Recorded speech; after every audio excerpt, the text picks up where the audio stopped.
there's a full on, I'm so sorry, Athena, by the way. There's a whole like film shoot that I didn't really realize was as extensive as it is. 不用切断。 I'm trying to blaze through this thing and be like, 它能 run 一段 talk 时间 about 对吧？ supporting new media artists. I didn't expect my voice to be like. Are you okay? I think so, yeah. Just kind of ran out. Okay. 在我们的采访结束后，我回到家，第一次审阅这个片段的时候，发现了这样一段音频。它发生在我们的采访进行到第19分钟的时候。我的主人公 Bridget 带着麦克风回到办公区域喝水。采访发生在画廊里，时值美国国庆。在多日连续工作以后 ，Bridget 依然用她最饱满的状态坐在了摄影机前。这也是我第一次遇到她的地方。那天是她的艺术家 Susan 在 Bridget 画廊第4个个展开幕。楼下就是熙熙攘攘的 Bowery 街，除了住在这里的居民，大多数人来到这里都会匆匆掠过，所以第一次来的人很难想象，就在这里有个专注于各种颇具实验性艺术项目的画廊，已经悄然度过了属于它的第10年。Susan 的开幕把画廊变成了 runway。在这个特殊的开幕过后，人们聚在这里不愿散去，于是他们从楼上拿了饮料，坐在街边。这时我留意到有个女士正一趟趟把这些人们丢在街上的易拉罐捡上楼。我意识到这便是画廊背后的那位女性 Bridget Donahue。 后来在准备采访的时候，我才知道从2006年来到纽约之后，这是她进入艺术行业的第18年。她从 Gladstone 画廊的 archive 入行，而后辗转于包括 Gavin Brown 在内多家画廊的 director。 最终在2015年初春，以她为名的画廊在99号 Bowery 安家。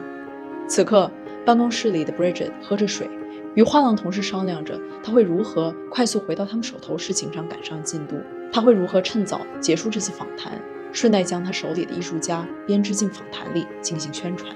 但事实上在这以后，我们的对话并未收尾，相反它不断展开，从她如何在当下低迷的市场持续推出新的艺术项目，如何选择合作艺术家，一路延续到对于年轻从业者的建议。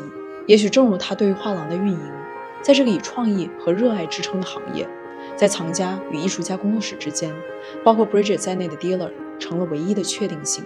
他早已习惯了随时应对变化，快速识别机遇，聆听并管理需求。此刻我坐在这里，正如这间画廊里往来无数的看客，对于他的繁忙和忧虑一无所知，直到 Bridget 自信从容地再度出现在我的面前，等待我问出那些所有答案他都曾无数次亲历再熟悉不过的问题。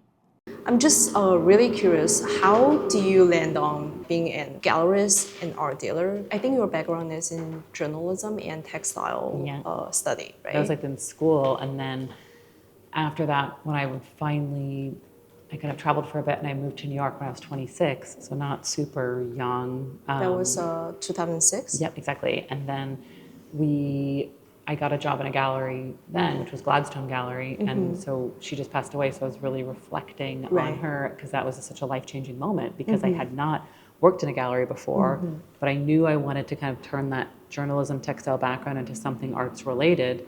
But at the same time I was applying to work in the gallery, I was also applying to work at universities, colleges, also other kind of textile related industry. Like the funniest one was like a pet fashion company, which I think, what if I got that job instead of the gallery job? Maybe I would be talking today about the industry of it's going to be fashion. So different. Yeah.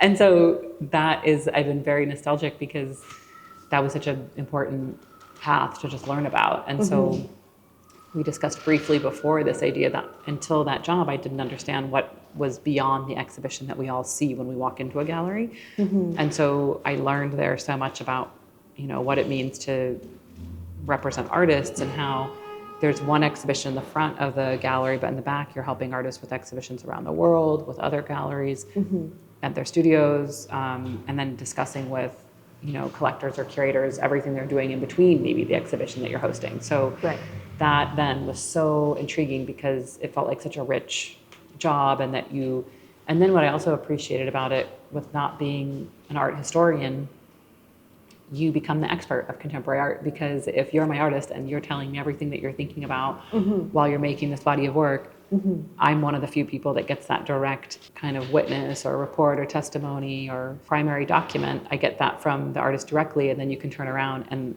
that's what I sort of realized I loved. But why now, like, curators? Yeah, I guess I always liked the idea, and probably from that early experience of working in a commercial institution. Back then, it felt very divided. Like, Right. the path was kind of maybe understood to be quite pure in the curatorial department because you weren't about monies and transactions and sales. It was more about the ideas. And then there was a little bit of a hangover if you're an art dealer. Maybe you just care about that, and it was it was only special dealers that really loved the ideas as much as they loved all these other aspects of them in the market. Now I think it's completely different, and curators either get to or have to deal with some of the transaction fundraising money side, and a lot of the dealers now are absolutely interested in all the ideas and working on non-commercial type projects, and probably in the States where it's more of a capitalistic society, we all know that we have less funding, and so it's really just a need-based thing that we need to generate money for our museums here, as well as for artists to live on, which is sort of what I always liked, that kind of smaller transactional relationship between like three parties, like the artist, me as a middle person, and whoever is acquiring something. But I like that. I like that kind of really direct ask, and then you see the money go from that collector to overhead here into the artist's pocket. I feel that's really encouraging and simple, and I think artists are so great at managing money for the most part. That maybe sounds like a funny thing to say, but so many artists, and especially ones that I work with, can do so much with funds in a way, because their creativity kind of shows in all of these different ways of like whatever their inventive processes and choices that they make from production, like spending it in certain ways and stretching it in other ways. And yeah, I guess the goal is to kind of stay as autonomous as possible. Since 2006, that's gonna be 18 years. Yeah, of working in 18 galleries. years. And this gallery is almost 10 years old. So in February was our 10-year anniversary. So you kind of just realize what you want to do, like gradually, right? Yeah, I went through a certain state of jobs of like working in all those galleries, and then finding this kind of good pause of, galleries are such personal businesses. Like after you work for somebody for a long time, and I was working for Gavin Brown before I opened my own gallery. There's a point where, he is the person running the program, and there is kind of unless somebody wants to grow their company into a bigger corporation that kind of can take on different, partners or whatnot, there's not really so far you can go at a certain point. So it's kind of a perfect pause to stop working there and then just try it on my own. Because at that point, I guess, I would have been like 35 years old, and it felt like the right time to I can still be kind of lean and mean with not too many responsibilities or overhead to try something new. Right. And maybe sacrifice some salary, and then if it didn't work out, still figure out next career path. So that part's kind of funny, because the longer you go, the harder it feels to think what would be another thing if I didn't do this? I kind of can't imagine it right now, Right. Because I did other jobs before. So I sort of had that experience behind me, which was a good thing. So how do you decide which artist to take on? Is there a criteria? Yeah, not really. A little bit of what I was saying earlier about when something feels like it's like nothing else in the moment. I like that feeling. Or then as time goes on, there is a kind of programmatical thing where sometimes even I'll see something, and of course I like it because it's sort of, and a lot of times people will suggest to me certain things too, like, oh, this feels so much like you, and I can see what they mean. But then I have now a little bit of protective, maybe zones around some of the artists. Like it might feel too close to another person's practice, where, of course I get it, I like it, but in this gallery, I don't think I want to have something too close to another one. So all the artists feel like they're in their own kind of unique field, or that an audience member wouldn't feel so like, oh, is this person or this person? Somehow getting confused. Or in that case, there's sometimes a decision that I'm making where it's just, I'm a huge fan, but it's not someone that I don't think I can work with. And that happens a lot of times too. Like I'm truly a fan of something, and I sometimes realize that when I buy art myself, through different benefits, or like sometimes I covet something or I'm a fan, but it's not the artist I would necessarily represent. And that part is still a mystery to me. But I feel like a lot of the positions of the artists I represent, they're challenging to me too. Like I haven't figured it out. I'm still so curious what they'll do next. It's not like whereas some people have spoken to me about, like colleagues of mine, that something feels reliable. Like my artists certainly feel reliable. Like they're all, none of them were kind of too young that they might switch gears entirely. Right. But they were so steadfast in their practice. That's something that I'm really attracted to. But then it's new enough, like there's enough work to do to get them into different museum collections or private collections. Like I feel there's a work that way, and I still haven't figured out the work. Whereas a lot of colleagues are like, oh, we know that they're going to make this type of painting, let's say. And I can understand and appreciate that, but I think it's not always something maybe I'm interested in. Like I still have to be like, where is this going to go sometimes? Right. Otherwise, it's very intuitive. And then now, of course, there's like the gallery represent like 15 people. That feels like the good place right now for how many staff we have helping. And if we want to grow the business into be a different shape, then of course, then we have to change how much income the gallery is making to expand staff and payroll. And then, so now it feels like the right amount of artists that everyone's getting kind of a personal experience from me. And we're all kind of living within our means, but also at the right place where we can kind of reach and do things. Like it feels very agile. I don't feel too trapped in anything. The artists are always doing more projects and more projects, and that's sometimes when I realize if we do 5 exhibitions a year, but then if I've got like maybe on top of that 5 museum exhibitions happening all elsewhere, that's a lot of projects to sort of show up for, be there, manage, because also the longer I do this job, it is so important to go see exhibitions that my artists are in, especially solo exhibitions where it's all of their own design. Adding more to that, you kind of need to then diversify your, like if you add more artists, that's so funny. It's like almost like a joke.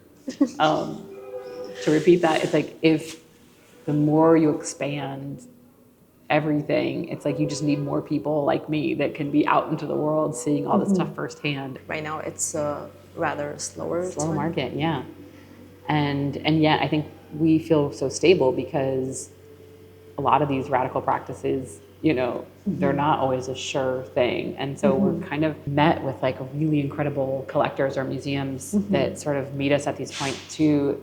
And sometimes that's what keeps us going. There'd be like a big acquisition by a museum or a collector that you don't necessarily see coming because they're kind of stewing until they really want to like kind of invest in maybe a bigger position. And so recently I found that hasn't been a small sales, but a couple big sales have come through where I think when the landscape in the market is in a weird place, someone might have the better distance and actually want to kind of zoom in and support one of our artists. And that has been so incredible.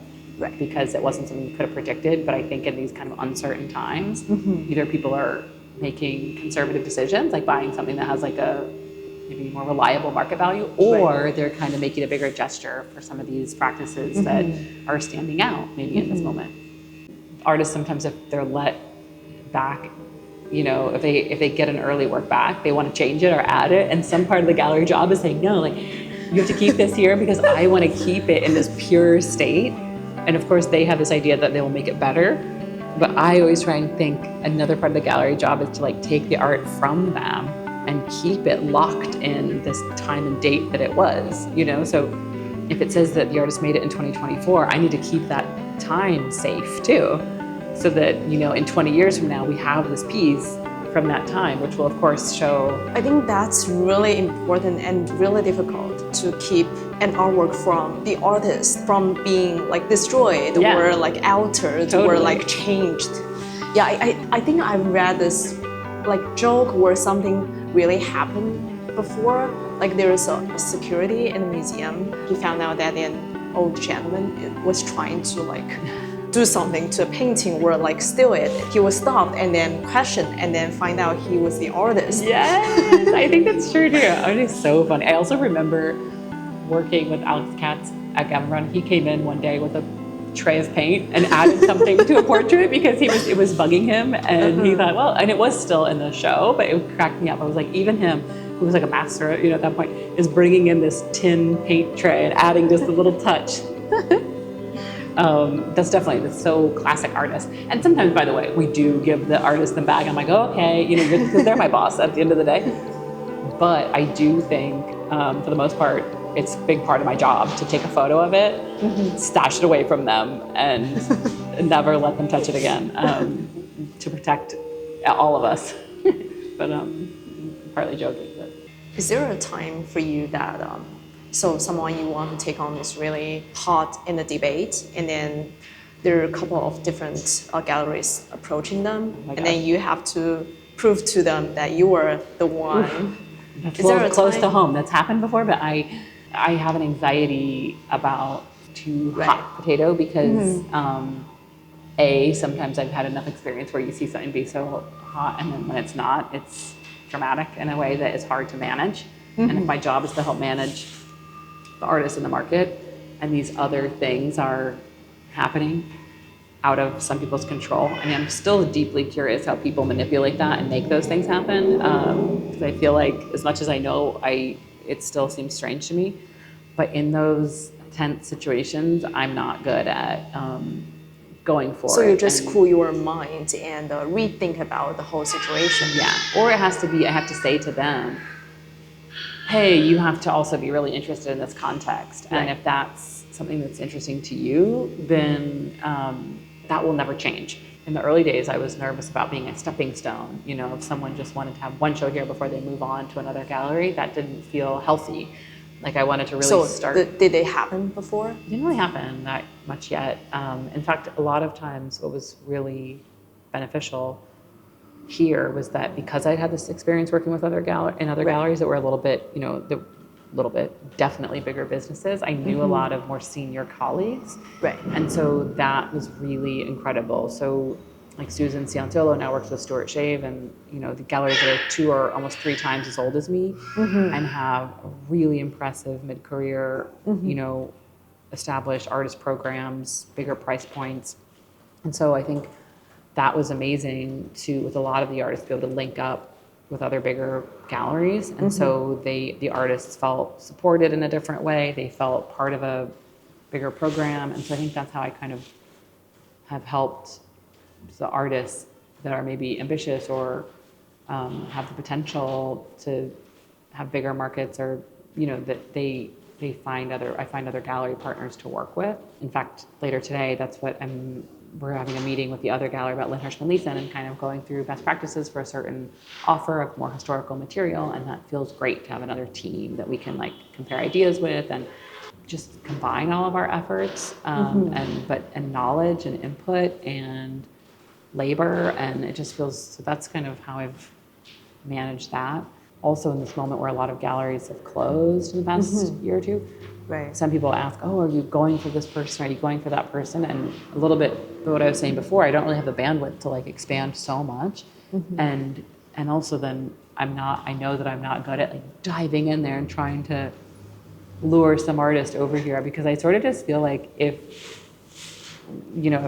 we're a good match for each other, then the pace of this gallery will find each other in a way.